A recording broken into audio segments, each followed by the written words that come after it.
my friend and I, he had been out visiting me, and he had to go home. And I remember telling him right before he got on the plane there in Eagle to shoot out of Vail and go back to Florida.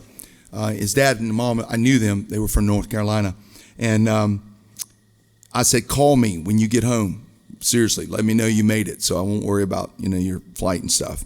And the call just never came. And I was like, then I was starting to get worried. I couldn't get him the answers phone or anything. So finally I got him on the phone. He said, yeah, man, you're not going to believe. I said, what? And he said, well, on our flight, I got diverted to North Carolina, and my dad was passing away. And I literally got to sit there and hold his hand while he passed away. I said, that's great. I said, that you were there, and not that he passed away, but that you were there and and he said, yeah, he said, all I could remember is my dad would always call me in Florida and say, son, I just want to come down there and go deep sea fishing. And I'd say, yeah, we'll do that someday, Pop. Come on down.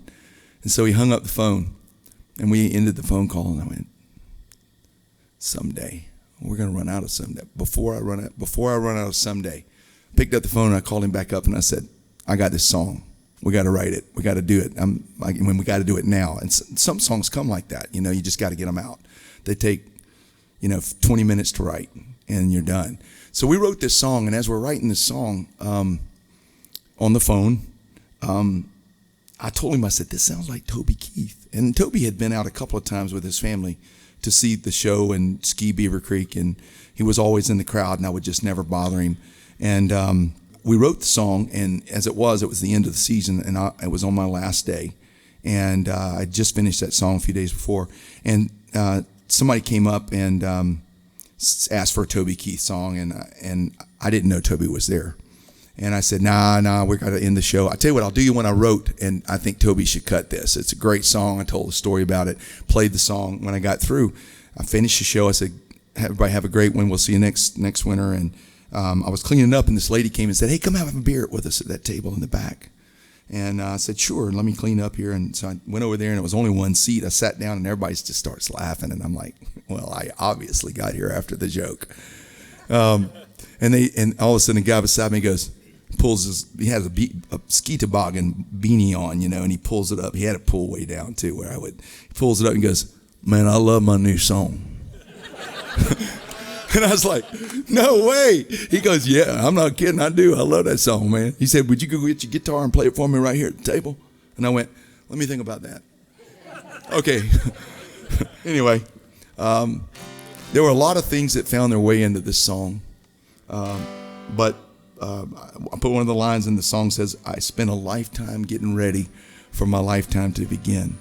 Now, we don't get that little nugget of wisdom until we're a little older in life.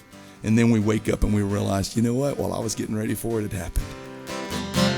Well, before I run out of someday, well, I've got some patching up to do. Unfinished chapters I've been meaning to write. Starry nights with me and you. So give me just one do-over tonight, and I'll somehow find a way. We'll make this ending turn out alright before I run out of someday. When looking back at the years gone by, getting roads and dangerous turns, strategic moves I never dared to try, and lessons that I should have learned. Well, it's been a lifetime getting ready, well, for my lifetime to begin. And I'll not waste another minute tonight. Well, it's time to make